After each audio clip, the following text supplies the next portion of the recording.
Good morning student, welcome in online class 8th class chapter 3 history का ग्रामीण क्षेत्र पर शासन चलाना।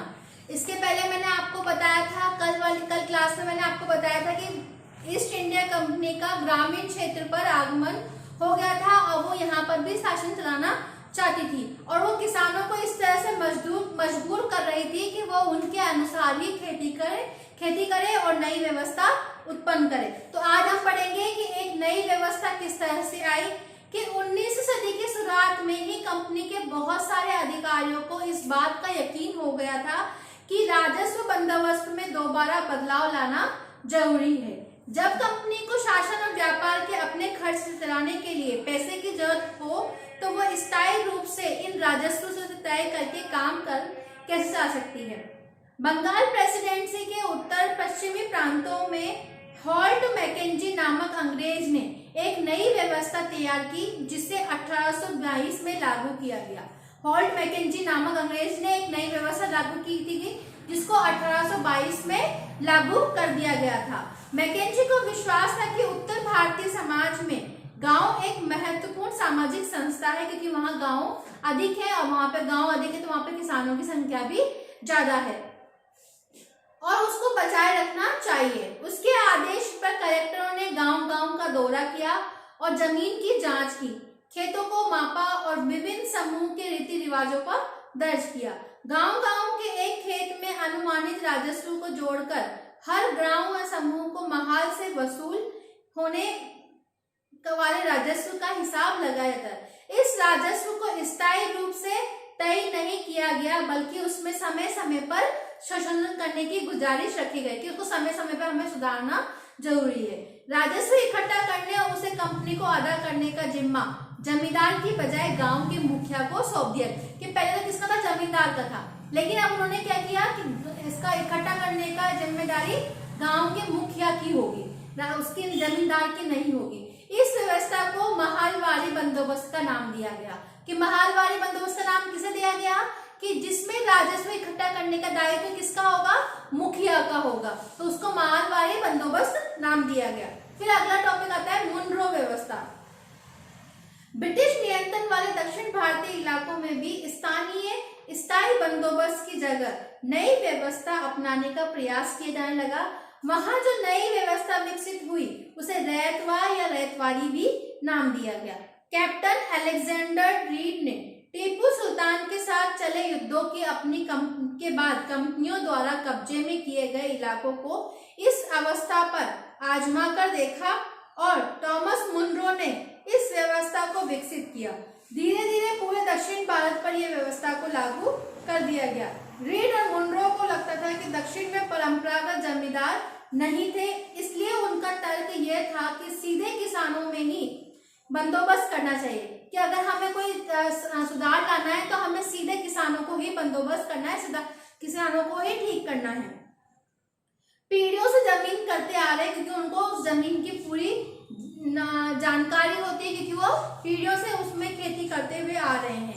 राजस्व आकलन से पहले उनके खेतों का सावधानी पूर्वक और अलग से संरक्षण किया जाना चाहिए। मुनरो का मानना था कि अंग्रेजों को पिता की भांति किसानों की रक्षा करनी चाहिए कि उसमें अंग्रेजों को किसानों की भांति कि अंग्रेजों को कि अपने जो अंग्रेज इनका ये मानना था कि अंग्रेज भी किसानों की सेवा उसी तरह से करे जिस तरह से कोई अपने पिता की सेवा करता है। सब कुछ ठीक नहीं था। नई व्यवस्था लागू होने के बाद महज कुछ सालों में अनेक समस्याएं दिखाई देने लगी। जमीन से होने वाले आमदनी बढ़ाने के चक्कर में राजस्व अधिकारियों ने बहुत ज्यादा राजस्व तय कर दिया। किसान राजस्व चुका नहीं पा रहे थे और रैयत गांवों से भाग रहे थे। बहुत सारे क्षेत्रों में गांव वीरान हो गए थे। आशावादी अफसरों को उम्मीद थी कि नई व्यवस्था किसानों को संपन्न और अच्छा किसान बना देगी, लेकिन ऐसा कुछ भी नहीं हो पाया। किसान वहां से अपने घरों को छोड़कर जाने को मजबूर हो गए। फिर आया यूरोप के लिए फसलें, क्योंकि ईस्ट इंडिया कंपनी को भारत की फसलों पर नजर थी।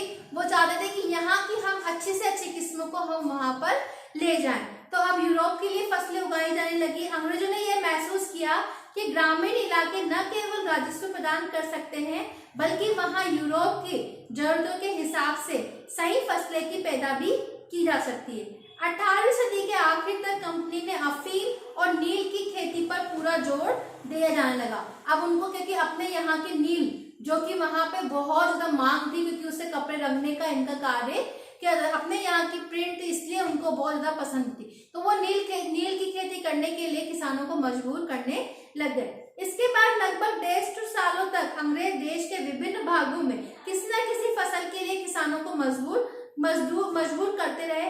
बंगाल में पटसन के लिए, असम में चाय के लिए, संयुक्त प्रांत वर्तमान में उत्तर प्रदेश में गन्ने के लिए, पंजाब में गेहूं के लिए, महाराष्ट्र और पंजाब में कपास के लिए और मद्रास में चावल के लिए, इन क्षेत्रों में इन कृषियों के लिए उनको मजबूर किया जाने लगा।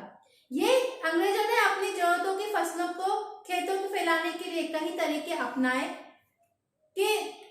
क्या रंग का कोई भी इतिहास है कि हमारे यहाँ पर फसलों की खेती को फैलाने के लिए नए तरीके अपनाए जाएं, फसल के उत्पादन ऐसी पद्धति से की जाए कि हमें अच्छी से अच्छी तरह से उपलब्ध हो सके।